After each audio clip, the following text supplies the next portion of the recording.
A Central 3 apresenta o Cinema Nacional em Revista. É o Central Cine Brasil.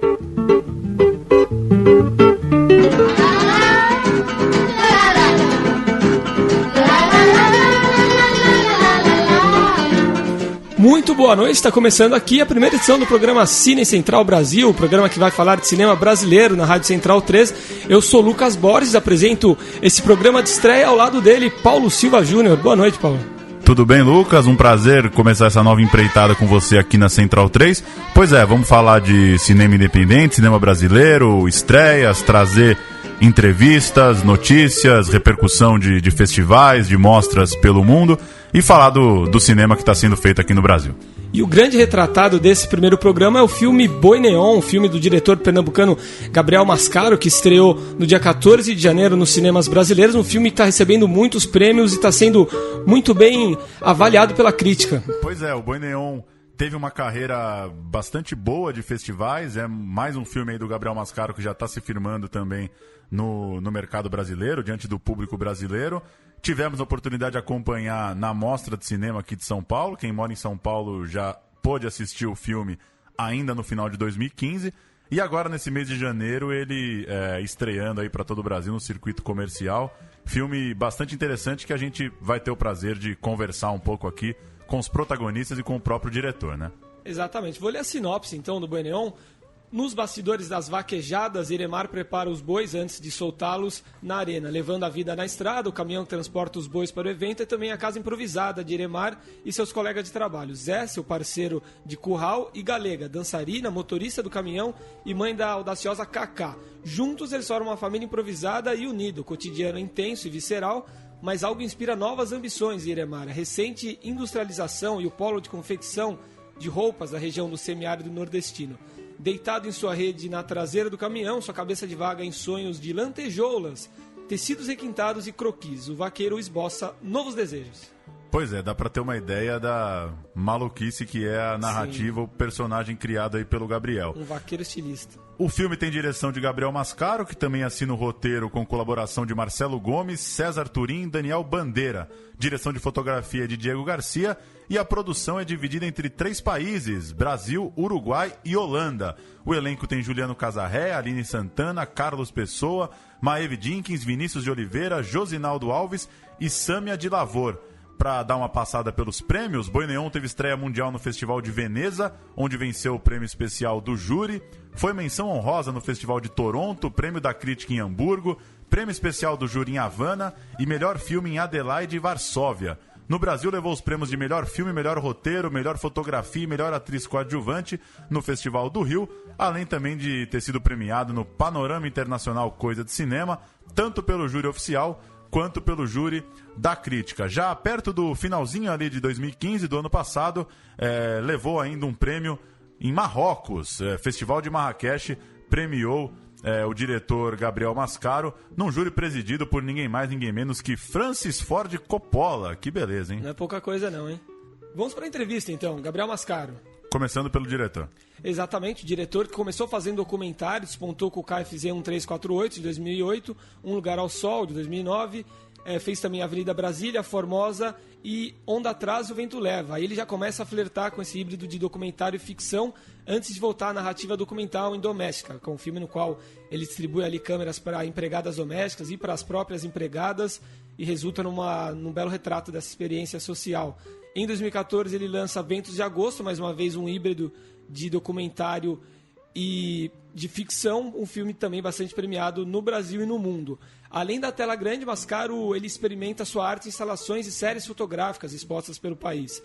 Como o Júnior já citou, foi eleito o melhor diretor do Festival de Marrakech, um festival que tem o gabarito aí de Francis Ford Coppola.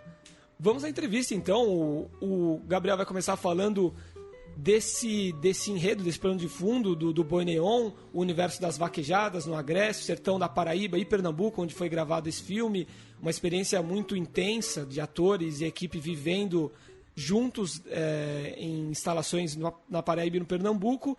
Vamos ver o que o Gabriel fala sobre essa experiência. Então, eu estudei numa escola em Recife, que tinha muitas pessoas que vinham do interior para estudar no Recife, no centro, né?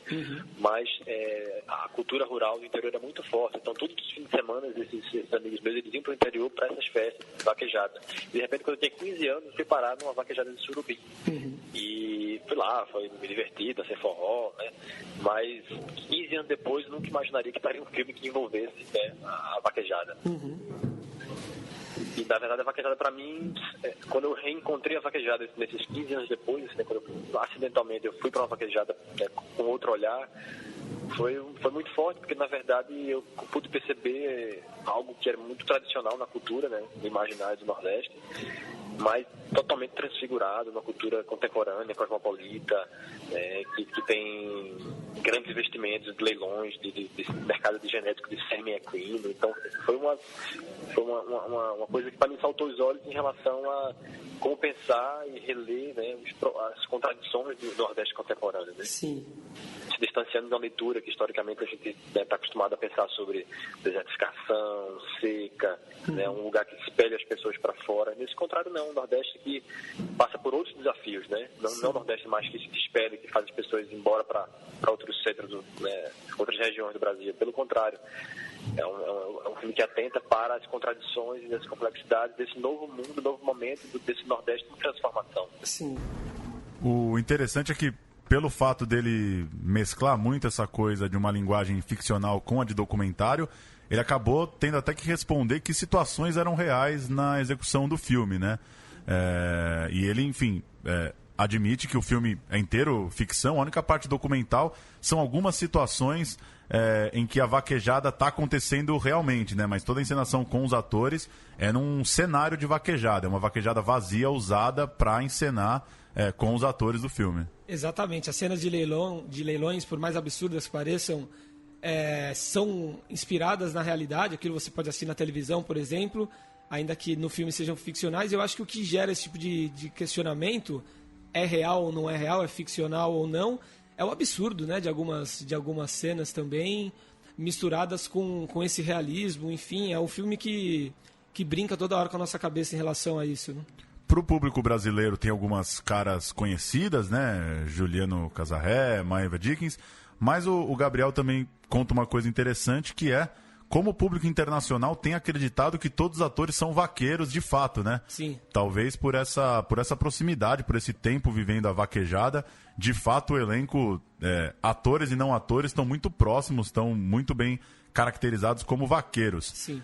Na sequência da conversa, a gente vai ouvir então o Gabriel Mascaro falando do capricho que ele tem pela fotografia, da atenção que ele tem com a estética em seus filmes e também no tempo dado às cenas. Ele fez um filme em que ele quis dar bastante tempo aos personagens, não é um corte muito brusco entre uma ação e outra. Ele vai falar um pouco disso nessa resposta. Vamos ouvir. Eu tenho um interesse muito particular em construir, né, personagens muito complexos e que fosse aos poucos desafiando nossa expectativa, né? E para mim é muito um filme sobre esses corpos, né, essa paisagem humana em transformação. Então eu tento de alguma maneira, né, criar performance, né, dentro de uma experiência de tempo, de imagem, e aí naturalmente essa força da imagem ela é muito, muito forte para mim, muito importante, porque ela é que tensiona essa relação do corpo na cena, né? Então, e essa plasticidade do qual você se refere, para mim é muito importante, que é um filme também que se propõe enquanto uma chave mais atmosférica, né? É um filme de experiência cotidiana. Sim. É um filme de atmosfera, é um filme de pequenas relações humanas que vão se construindo diariamente. É um filme também que atenta para o ritual do cotidiano, né? Por isso que tem cenas que você percebe como que a gente raramente consegue ver mais no cinema, né? Porque na tradição do cinema clássico a gente está perdendo tempo mostrando coisas que não estão construindo a história do personagem, né? Sim. E nesse caso eu trago para o jogo inverso, assim, eu tento trazer esses momentos, né, da nossa vida ordinária que são perdidos, né, por essa ideia de cinema que não pode perder tempo, né? E eu trago para essa experiência, né, do personagem. No caso, tem o personagem urinando, tem o personagem tomando banho, tem o personagem fazendo sexo, e um sexo longo, né? Sim. Então, é essa tentativa. Por isso que a imagem também salta aos olhos no sentido de tensionar o Interessante. próprio corpo na cena, né? Porque ela dá tempo para isso. Interessante essa relação mesmo do Mascaro com corpos, né? Em Ventos de Agosto, o próprio pôster do filme já é uma imagem muito bonita de 2 corpos negros no meio de cocos, né? Ali, em um caminhão, e essas cenas se repetem, essas cenas de interação vegetal e humana, animal e humana, a cena do cavalo, uma cena longa até, né? Não me lembro se é o Juliano agora que protagoniza aquela cena em que ele faz uma dança com o cavalo ali, né? Sim. E são vários os momentos em que corpos se misturam e ele dá muito tempo a isso, né? Retrata isso com muita calma. Você falou do Ventos de Agosto, tem a cena, uma tomada aérea com a atriz tomando um banho com Coca-Cola, Exato, né? É incrível. Que essa provocação exatamente o tempo todo de movimento e de trato com o corpo, né? Não é comum, obviamente, você ver alguém se ensaboando com uma lata de Coca-Cola. Essa provocação o tempo todo. A gente ouve, então, a primeira de 2 sonoras da Maeve Jenkins, a atriz que nasceu em Brasília, mas está muito relacionada, está muito identificada com o cinema de Pernambuco. Se não me engano, foram 10 filmes pernambucanos feitos por ela. O mais famoso deles, O Som ao Redor, do Kleber Mendonça Filho. Está na Rede Globo já também, na novela A Regra do Jogo, por exemplo. E ela vai contar um pouquinho também sobre essa inserção, essa experiência bastante viva no universo das vaquejadas. Foi uma imersão mesmo. A gente ficou morando numa casa com o Josinaldo e o Carlos, que são os 2 vaqueiros, né, de verdade. Eu, Juliano, Vinícius, os 2, e a Aline, que é a minha filhinha. Ela morava ali num bairrozinho de Ameixas. Ela também vinha visitar a gente todo dia para os ensaios e, eventualmente, inclusive, ela dormia comigo lá na fazenda. Enfim, pedia assim pra gente dormir um pouco junto e tal. Às vezes teve final de semana que eu lembro que a gente ficava lá ensaiando a semana toda com a Fátima. Era uma coisa super intensa, o dia todo, nananã. E aí chegava final de semana, às vezes o Juliano ia passar a folga dele com a família dele no Rio, o Josinaldo e o Carlos iam visitar a família deles lá no interior de Pernambuco, e eu fiquei um ou 2 finais de semana, ficou só eu e a Aline. Eu quis ficar sozinha com ela em casa pra gente poder ter estreitar assim mesmo essa relação de mãe e filha, sabe? Assim, então, às vezes ficava só eu e ela na casa, assim, no meio daquela fazenda, e era muito maluco, porque também era muito assustador, assim, um pouco opressor, assim, aquele próprio ambiente é muito hostil a uma mulher, né? Sim. E aí, de repente, às vezes, em algumas situações, era só eu e a Aline no meio de uma fazenda isolada, que não pegava telefone, não pegava 3G nenhum, que para eu conseguir uma linha para falar no telefone, no celular, eu tinha que andar 300, 400 metros debaixo de uma árvore, assim, sabe? Então foi bem intenso, assim, e ao mesmo tempo foi uma imersão nessa hostilidade mesmo a uma mulher naquele ambiente, né? Enfim, acho que tudo, de uma maneira geral, muito bruto, né? Tudo. E eu acho lindo como o Gabriel conseguiu retratar isso com delicadeza, com poesia e até com humor, sabe? A personagem da Maeve é uma mulher muito forte no filme, né? É praticamente a única mulher adulta ali convivendo com os vaqueiros e dirigindo o caminhão, né? Uma coisa, de fato, teve que ter uma postura muito forte, uma personagem bem interessante, né? Exato. O próprio Mascaro e o Juliano Casaia, que a gente vai ouvir daqui a pouco, eles falam sobre isso, como o filme tem um pouco da questão do empoderamento da mulher, né? Você em nenhum momento sabe se a personagem da Maeve, se ela é casada ou se ela não é, se ela é a dona de tudo aquilo, se não é. E como se não fosse necessário saber também, enfim, ela pode estar ocupando aquela posição e não é nenhum problema, uma certa provocação também, né?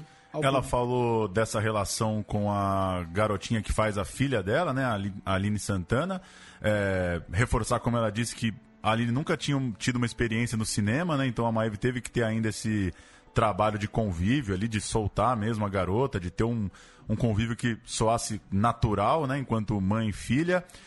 E agora nessa nova sonora ela vai falar um pouco exatamente dessa força da mulher nordestina, como ela tem visto a mulher nordestina nessa série de trabalhos que ela tem feito, como você já lembrou, ela que é de Brasília, mas tem se identificado muito com os diretores pernambucanos. Estudou em São Paulo, né, na ECA. Pois é, e encontrou aí nos diretores de Pernambuco, de Recife, um grande espaço no cinema, tá trilhando esse caminho. Ela vai falar um pouco, então, dessa força da mulher nordestina nos filmes que ela tem participado, nos trabalhos que ela tem feito pela região. Vamos ouvir. Assim como tem a figura da mulher super fragilizada e submissa, existem mulheres ali que são de uma força, assim, de uma imposição, de uma integridade, assim. Eu conheci algumas das mulheres mais fortes que eu conheci na minha vida inteira. Eu te digo, seguramente, foi no Nordeste. Assim, é muito inspirador, assim. Eu te digo que vários personagens, inclusive, que eu fiz na minha vida, lá ou não, assim, de alguma maneira vinham mulheres que eu conheci lá na minha mente, assim, sabe? Pela história delas de opressão e pela forma como elas buscavam força na vida, assim, sabe? A Maeve, que a gente falou sobre a relação dela com o cinema pernambucano, vai participar do Big Jato também, o próximo filme do Cláudio Assis, como preparadora do elenco, né? Não atua, enfim, mais uma participação dela em um filme pernambucano. A gente ouve agora mais uma sonora do Mascaro, né? Ele dizendo como leva a direção para um viés, para uma pegada mais naturalista mesmo. Ele próprio confessa que precisou se colocar em algumas dessas cenas do Boi Neon durante os ensaios para dar um tom de relação dos personagens com o corpo e com os animais no set. E nesse último trecho que a gente ouve do diretor, ele vai falar sobre a marca do seu cinema. Eu não saberia dizer ao certo, né? Porque é difícil olhar para mim com olhar distante, né? Os temas vão surgindo e eles vão fazendo os filmes e às vezes eu preciso filmar, né? Como o caso de 20 de agosto, Boi Neon, onde tem essa concepção fotográfica, né? Que você comentou aí. E também tem um filme que às vezes eu não preciso nem filmar, como o caso do documentário doméstico que vocês da Rolling Stone cobriram, né? Sim. De forma muito bacana, né? Pelo lançamento. E problematizaram o tema. E eu entreguei câmera para jovens filmarem suas empregadas, né? Então é um filme também que eu não preciso estar ali, né, o tempo todo eu não preciso estar por trás da câmera para fazer um filme, né? Eu acho que eu estou interessado em diversos processos, diversas pesquisas, diversas possibilidades de fazer filme. Tive um trabalho na Bienal, não sei se você viu, chamado Não é Sobre Sapatos. Sim. Que eu supostamente uso imagens filmadas por policiais militares contra manifestantes. Então também é outro trabalho que eu não filmei. Sim. Então é isso, eu acho que eu não saberia dizer, né, se com o Boi Neon se consolida uma experiência, mas eu acho que é que se amplia, né, que se fortifica, né, essa diversidade que envolve a minha pesquisa mesmo. A gente ouve agora Juliano Casarré, protagonista do longa. Ele conta um pouco dos bastidores da participação dele no filme e principalmente revela uma história muito interessante referente a uma cena específica, a relação dele com o diretor, o Gabriel, para construir essa cena, como eles chegaram até lá.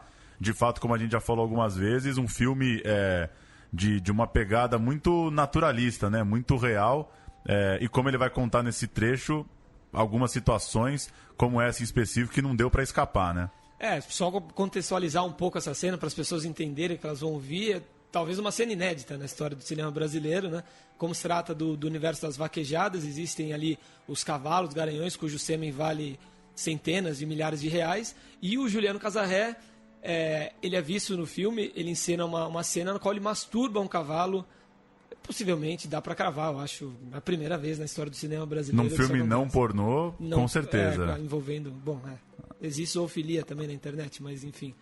Eu acho que no filme não pornô é seguramente a primeira vez que isso acontece. Vamos ouvir então Juliano Casarré, protagonista do longa Boi Neon, contando um pouco da história dessa cena e da participação dele no longa.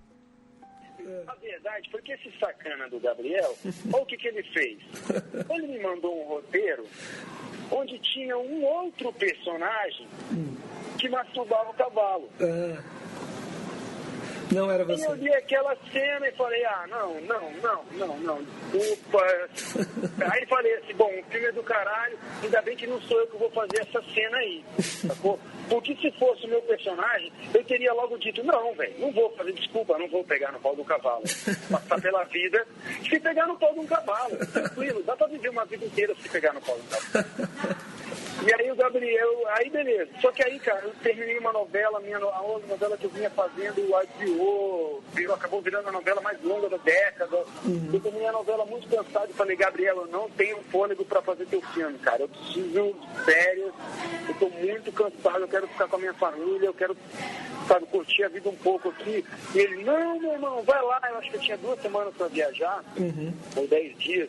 E o Gabriel falou, não, meu irmão, relaxa, vai lá, faz a tua viagem, não toca mais nesse roteiro, esquece o filme, só pega esse roteiro quando você estiver no avião, vindo pra cá, tal. Como o personagem era muito interessante, o Iremar, o personagem que ia fazer, o vaqueiro que quer costurar, né?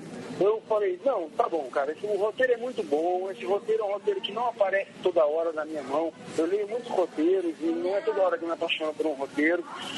Falei, beleza, então vou fazer isso. Aí, cara, não toquei mais no roteiro, viajei, tirei minhas férias, embarquei pra Recife. Aí eu pego o roteiro no avião, porque eu sou um cara obediente, fiz o que o meu diretor tinha pedido. Entrei no avião, abri o computador, comecei a ler o roteiro, a nova versão do roteiro, e esse sacana tinha mudado a cena, cara. Tinha botado pra eu fazer a cena do cavalo. Eu já desci em Pernambuco, bufando, soltando vento pelos 4 buracos da... Não, aí, velho, eu falei, não vou, não tem jeito de eu fazer isso, cara. Não tem jeito de fazer.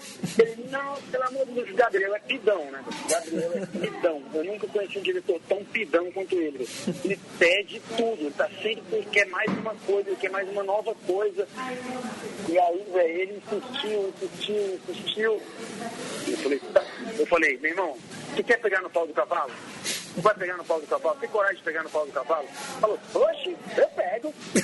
Eu falei, beleza. Aí um dia a gente estava lá numa fazenda, na fazenda essa. Não, a gente estava num parque de exposições e aí apareceram com o cavalo do filme. Sim. E o cavalo é um garanhão que está acostumado a cruzar. Qualquer égua que passe no cio perto dele, ele já arma o bote, né? Ele já fica ereto. E aí o cavalo ficou de pau duro, o Gabriel falou, tá vendo, meu irmão? É tranquilo ali, ó. Eu falei com o veterinário que eu pego agora. Aí ele foi lá buscar e pegou, deu uma segurada assim, de 1 segundo. Entendeu? Meu irmão, o cavalo tentou dar um coice pra frente, velho. Quase arrancou a cabeça do Gabriel. Ele não viu, porque ele estava olhando para mim, ele não estava olhando para o cavalo. Quando ele viu a pata do cavalo, passou do lado da orelha dele. Ele, tá vendo, meu irmão? É tranquilo, viu? Peguei, é tranquilo. Sério, o cavalo quase te matou agora, você nem viu. Aí ele, não, mas acabou que eu fui lá e fiz. E o que me acalmou muito foi, no dia da cena, conversar ali com os tratadores e o veterinário do cavalo e entender que, meu irmão, os caras fazem isso todos os dias da vida dele, né, velho? Que esses cavalos vivem de vender cena. Todos os dias alguém tem que pegar e manipular o cavalo, colocar na vagina artificial lá para colher o sêmen. Acho que o relato do Juliano é quase tão hilário quanto a cena em si, né? Pois é. O Juliano conta ainda durante essa entrevista, em outros trechos que não vão pro ar aqui, que ele ficou um pouco reticente, achou que não era necessário, era uma coisa meio trapalhões essa cena, mas que ao final, ver a reação das pessoas no cinema, ele se certificou de que realmente o Gabriel estava certo, valia a pena ter essa cena no filme. Pois é, você imagina ele lendo o roteiro à primeira vista e se deparando com uma cena dessa, mas de fato no contexto faz todo sentido, porque o filme vai tendo essas relações, como o Gabriel falou, os homens tomando banho, urinando, transando. Então o filme prepara um terreno para ter essas cenas mais longas e dessa relação mais carnal mesmo, né? Mais física, mais de rotina das pessoas mesmo. Exatamente. E por mais que ele faça essa brincadeira, Juliano, fale que é um diretor pidão, etc., brinque com o Mascaro, ele guarda muitos elogios também para o diretor, cita o Baniel como talvez o filme mais bonito que ele já fez, ele estava na Febre do Rato, por exemplo, o Juliano Casarré, e os atores, o elenco do filme parece que saiu muito satisfeito desse trabalho com o Mascaro. A Maeve Jenkins vai falar mais um pouquinho e vai falar sobre essa relação com o diretor. Mas para mim, a maior qualidade do Gabriel, como artista, inclusive, e portanto também como diretor, é a permeabilidade dele, sabe? O Gabriel, e por 2 razões. O Gabriel tinha uma qualidade, assim, que eu acho que tem dessa história dele também com documentário, né? De estar na vida registrando ali o que está acontecendo, de estar muito aberto para o que acontece ali agora. Então, o Gabriel foi para o set, né, nesse longa de ficção, com um roteiro ali de ficção, mas ele estava muito aberto para tudo que estava acontecendo, não só no set, mas o que a gente ia observando mesmo no cotidiano, assim, de imersão ali naquele ambiente. Então, muita coisa foi criada durante esses 2 meses de filmagem, e durante esses 3 meses durante esse 1 mês de ensaio e os 2 meses de filmagem. Assim. E além disso, assim, tudo que ele era muito aberto pra gente, assim, sabe? Eu acho isso uma grande qualidade para um diretor, assim. Ele, todas as vezes que a gente questionava alguma coisa, ou que a gente vinha com dúvidas, ou com eu mesmo, assim, todas as vezes o Gabriel foi eu sempre tinha um receio, nossa, mas será que eu falo? Como será que ele vai receber? E o Gabriel era assim, às vezes eu chegava com uma questão sobre uma cena e no dia seguinte ele chegava com 2 cenas novas pra gente fazer. Assim. Inclusive, muito do filme, do resultado do filme, foram cenas que nasceram assim, de coisas que a gente, mas e se tal coisa? Mas por que assim não é assado? E ele no dia seguinte chegava com coisas novas, assim, sabe? A história do cinema brasileiro.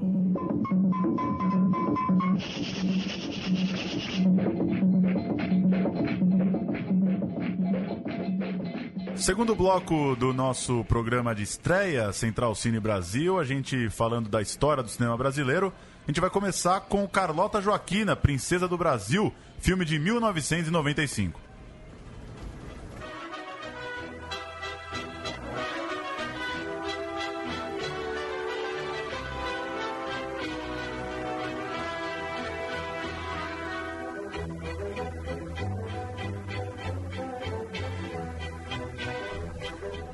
Carlota Joaquina, né, Lucas, é considerado o marco da retomada do cinema brasileiro, essa retomada dos anos 90, após governo Collor, dirigido por Carla Camurati, rodou por mais de 40 festivais pelo mundo, levou 1,5 milhão de pessoas aos cinemas após a estreia que está completando 20 anos, em janeiro de 95. Foram ainda 20 mil cópias vendidas no lançamento em vídeo, bons números para um longa-metragem que na época custou R$600 mil, e num contexto, enfim, numa época de um cinema brasileiro completamente estagnado, né? Vinha de anos de completo esquecimento e ausência nos cinemas pelo país. Exatamente, é um absurdo você pensar que em 1992, por exemplo, no auge da crise econômica do governo Collor ali, importações, etc., só um filme brasileiro foi lançado, que é, curiosamente, o filme de estreia do Walter Salles, A Grande Arte. É muito absurdo você pensar nisso, né? Lembrando que, para quem não conhece a história, esse hiato acontece porque em 1990 o Collor acaba com recursos da Embrafilme, do Concine, o que cria esse vazio no cinema nacional nos primeiros anos dos anos 90. Em 92, já com Itamar Franco, tem início ali um prêmio de resgate ao cinema brasileiro, que seria o embrião da lei do audiovisual, que depois viria a entrar em vigor com o Fernando Henrique Cardoso. Então, esse é o grande destaque, talvez, de Carlota Joaquina, né? Mais do que ser lembrado como um filme grandioso ou com, enfim, atuações impecáveis ou algo do tipo, ele, inevitavelmente, vai ser sempre lembrado como esse filme que foi feito primeiro com muita coragem, porque acabou sendo rodado num momento em que o cinema brasileiro não existia, não é exagero dizer que foram 2, 3 anos ali de inexistência do cinema brasileiro. E é o primeiro grande lançamento, então, janeiro de 95. Nada mal pensar também 1,5 milhão de pessoas no cinema, para um momento em que o cinema brasileiro estava completamente em xeque, né? Ninguém ia num shopping e comprava um bilhete de um filme brasileiro. De forma alguma. Se você pegar como parâmetro de comparação, Faroeste Caboclo, por exemplo, um filme de 2013, levou um pouco menos de 1,5 milhão de pessoas ao cinema. O Palhaço, com Celton Mello, um filme relativamente popular, menos também que 1,5 milhão. Gonzaga, de Pai para Filho, a mesma coisa. E eu até consigo ver, apesar de algumas pessoas discordarem, uma qualidade estética nesse filme, um certo apuro com figurino, etc. É um filme engraçado, com com a Marieta Severo, com o Marco Nanini, tem um elenco valoroso também, né? Não é perda de tempo assistir esse filme, não é só história, né? Vale a pena. Você citou 2 nomes bastante conhecidos, só aproveitar e passar então o elenco completo do filme. Marieta Severo, que vive a protagonista, a Carlota Joaquina, Marco Nanini no papel de Dom João VI, e ainda Ludmila Dair, Maria Fernanda, Beth Goulart, Marcos Palmeira, Antônia Bujanra, Eliana Fonseca, Norton Nascimento, Romeu Evaristo, Bel Kutner, além de participações especiais de Vera Holtz e Neila Torraca. Para dar uma contextualizada, quem não conhece o filme, Carlota Joaquina conta a história da espanhola que se casou com o príncipe de Portugal, Dom João VI, e que chegou ao Brasil junto da corte portuguesa. A trama passa exatamente pelas aventuras, pelos romances vividos por Carlota Joaquina aqui em terras brasileiras. O interessante é que não é um filme biográfico, tá longe de querer se colocar como uma história... Dom Pedro I não era um garanhão a lá Marcos Palmeira, por exemplo? Pois é, imagino que não, pelo menos esteticamente não. Mas ainda assim o filme tem um respeito, né, da área da educação, da academia, né? Sim. Não, de fato, a sogra da Carlota Joaquina, Maria Louca, realmente era maluca. Dom João não era um rei muito respeitado, guardava coxinhas no bolso, dizem as más línguas. Então o Brasil realmente estava entregue a uma corte bagunçada, controlada pela Inglaterra. Aquilo é irreal até a segunda página, né? Realmente, muito que o Brasil sofreu nos anos subsequentes tem a ver, acredito eu, com aquele período histórico do país. E os personagens têm essa atuação bastante caricata, exagerada. A gente vai ouvir um trecho, então, do filme Carlota Joaquina e daqui a pouco continua falando sobre o longa. Vamos ouvir um trechinho. Meu querido Fernando, por sua dedicação à nossa casa e pelo seu notório tino para a administração, resolvi nomeá-lo presidente do Banco do Brasil. Majestade, é muita honra. Eu não me creio merecedor. Sim, és merecedor. E creio que todos sairemos a ganhar com a sua gestão.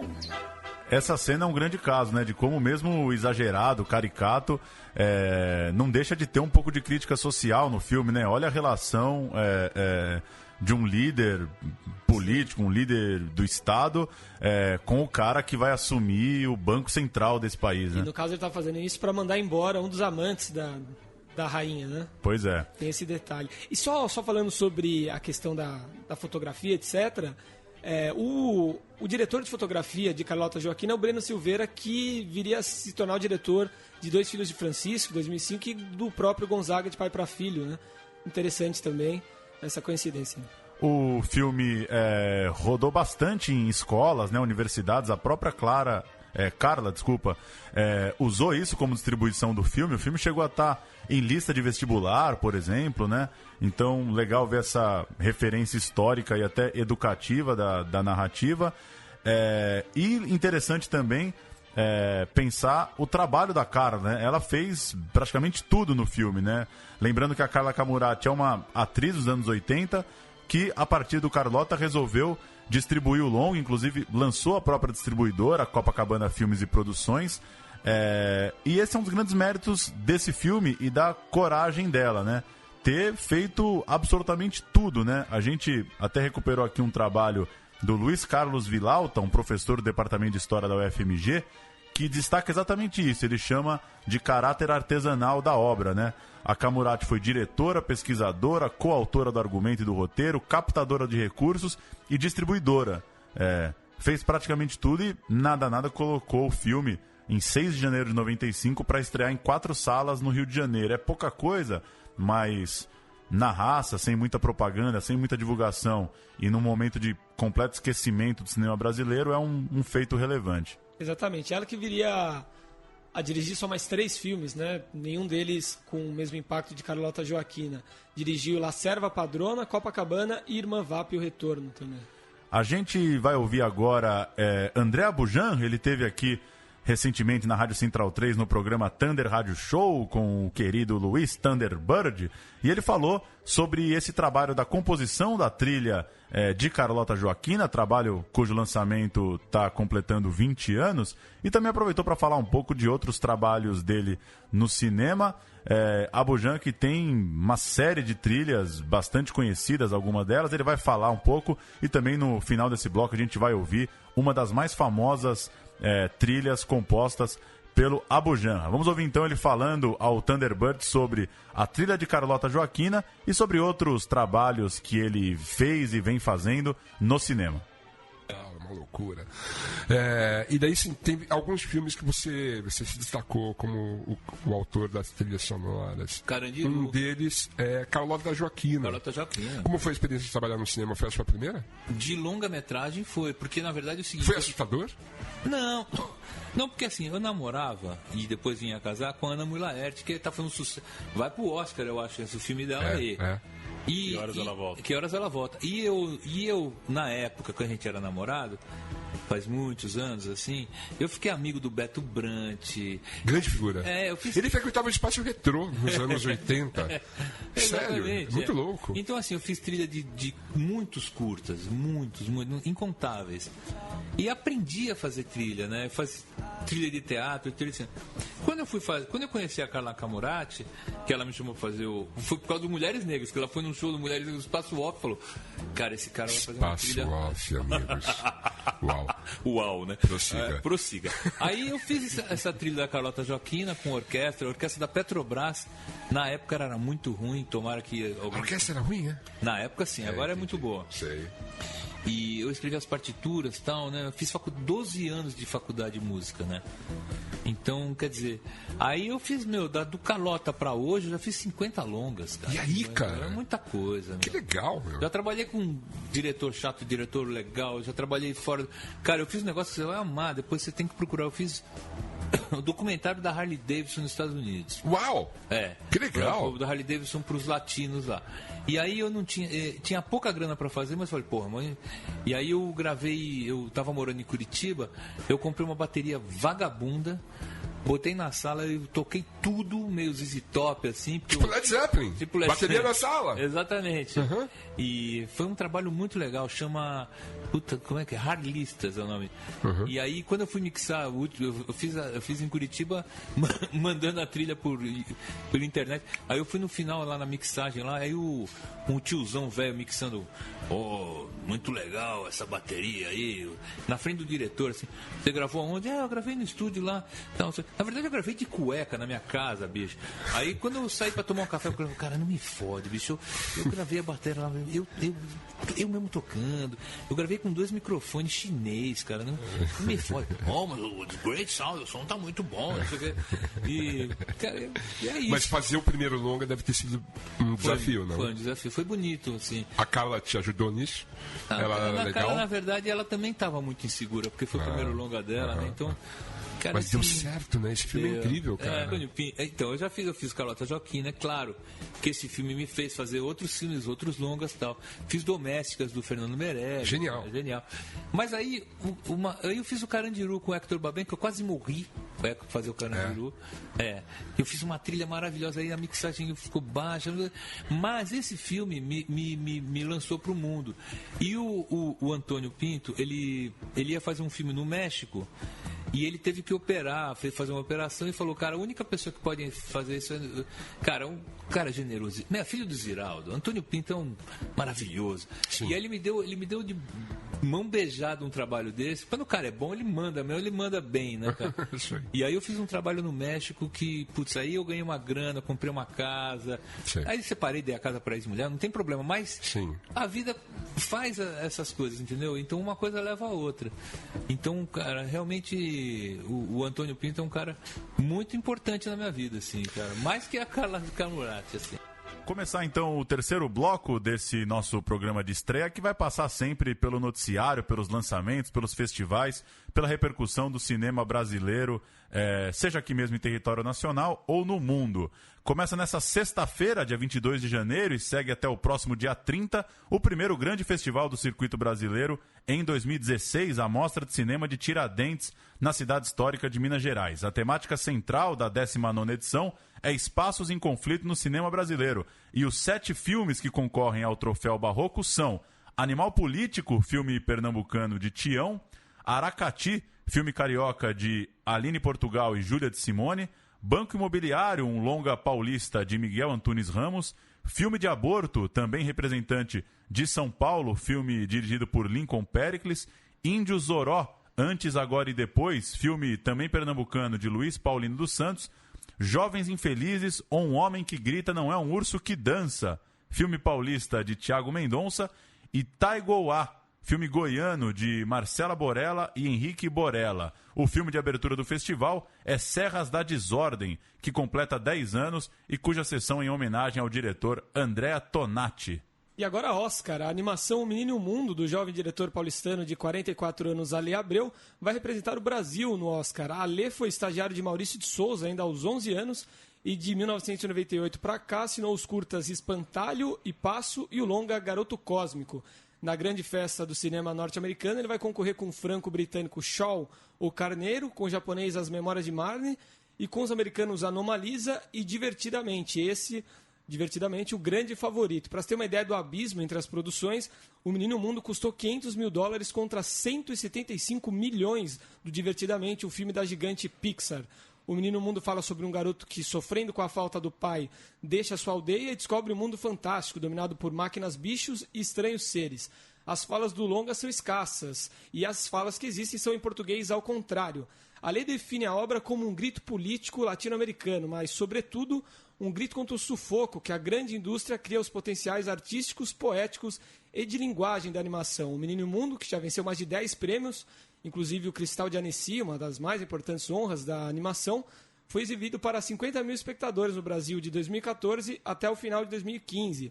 E vai estar nas salas do Espaço Itaú da Rua Augusta a partir desse 21 de janeiro, junto com os outros 4 concorrentes pelo Oscar. Também deve ser exibido em breve na HBO, O Menino e o Mundo. Na França, onde o filme já foi visto por mais de 120 mil pessoas, vai virar série de TV. Falando ainda de Oscar, havia a expectativa há alguns meses do longa brasileiro Que Horas Ela Volta, de Ana Mulayer, ser indicado ao prêmio de melhor filme estrangeiro. Ele acabou ficando de fora na sequência, nos cortes para a lista final, e saíram agora os 5 longas que concorrem ao prêmio jamais conquistado por um filme do Brasil. Filho de Saul, da Hungria, Tebe, da Jordânia, O Abraço da Serpente, filme colombiano, A War, da Dinamarca, e 5 Graças, filme francês. A premiação do Oscar, lembrando, acontece em 26 de fevereiro. E naquele que é uma espécie de prévia do Oscar, o prêmio do Sindicato dos Diretores das Américas, tem filme brasileiro concorrendo. É o filme do diretor brasileiro Fernando Coimbra, foi indicado com trilha policial O Lobo Atrás da Porta, exibido em 2014 nos cinemas do Brasil.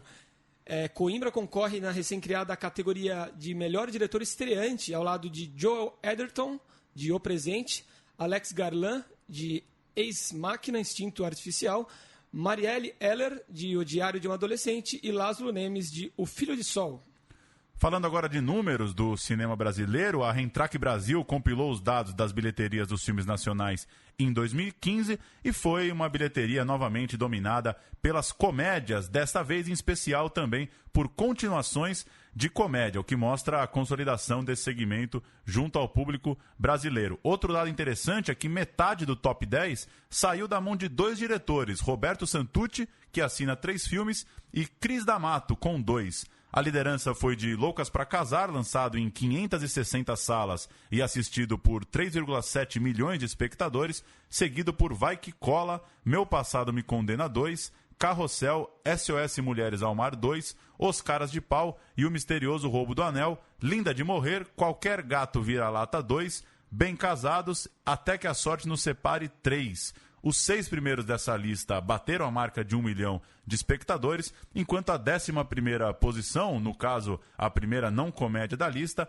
foi Que Horas Ela Volta, com 496 mil bilhetes em distribuição de 91 salas. Vale ainda destacar que 2 documentários conseguiram entrar no top 20 da bilheteria de filmes brasileiros em 2015. O Sal da Terra, que trata do fotógrafo Sebastião Salgado, foi o 17º, e Chico, artista brasileiro, em 19º. E já tem filme despontando como provável líder de bilheteria nesse ano. Os 10 Mandamentos, adaptação para o cinema da novela da Record, já comercializou mais de 2 milhões de ingressos para o filme que só entra em cartaz em 28 de janeiro. Será a maior estreia do cinema brasileiro, com 1.000 salas contra 808 de Até que a Sorte Nos Separe 3. E uma notícia dessa semana no site UOL relatou que um comprador em Recife adquiriu 22 mil entradas. Exatamente.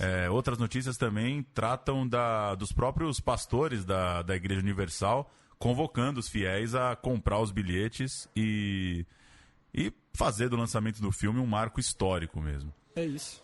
A última de hoje, o Festival de Berlim selecionou 3 filmes brasileiros para a mostra Panorama, que não é a mostra competitiva, mas não deixa de ser bastante importante. Os longas Mãe Só Há Uma, de Ana Mulaer, Antes o Tempo Não Acabava, de Fábio Baldo e Sérgio Andrade, e Curumim, de Marcos Prado, estão entre as 51 produções de 33 países. Embora não tenha prêmio do júri, a Mostra Panorama contempla o melhor filme por voto popular. Vale lembrar que em 2015 a Ana Mulaer venceu com Que Horas Ela Volta. O Festival de Berlim acontece entre 11 e 21 de fevereiro. É isso então, Lucas Borges. Valeu, até semana que vem. É isso aí, boa noite, até a próxima. A gente encerra o programa de hoje ouvindo a trilha de Carandiru, citada nesse programa por André Abujanra, e trilha das mais conhecidas do cinema recente produzido aqui no Brasil. Nosso programa volta na semana que vem falando mais de cinema nacional. Até lá.